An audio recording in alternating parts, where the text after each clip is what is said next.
नून league जिस तरह से डिफेंड कर रही है, चाहे वो कोर्ट के अंदर हो, बाहर हो, मीडिया पर हो, एक ऐसा लगता है जैसे किसी किस्म का कोई ब्रीदर आप लोगों को मिल गया है कि it's going to go to the trial court, ऐसा कुछ इन दिया है, वो भी सिर्फ अभी रिमार्क से ही आप अखज़ कर सकते हैं। बार बार ये कह देना कि झूठ पर मबनी केस है, जबकि you know that the opposition is hello bent on this कि प्राइम मिनिस्टर या तो स्टेप डाउन हो जाएं या उनकी डिस्क्वालिफिकेशन हो जाए। What is keeping you intact in this?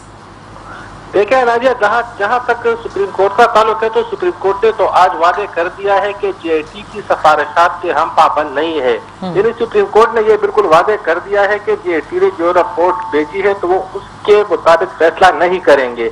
और मैं आपको ये बताता चलूं कि पनामा केस दुनिया की तारीख का वाहिद केस है जिसकी महीनों समाअत और तहकीकात हुई, लेकिन अभी तक इल्जाम का तयन नहीं हुआ है।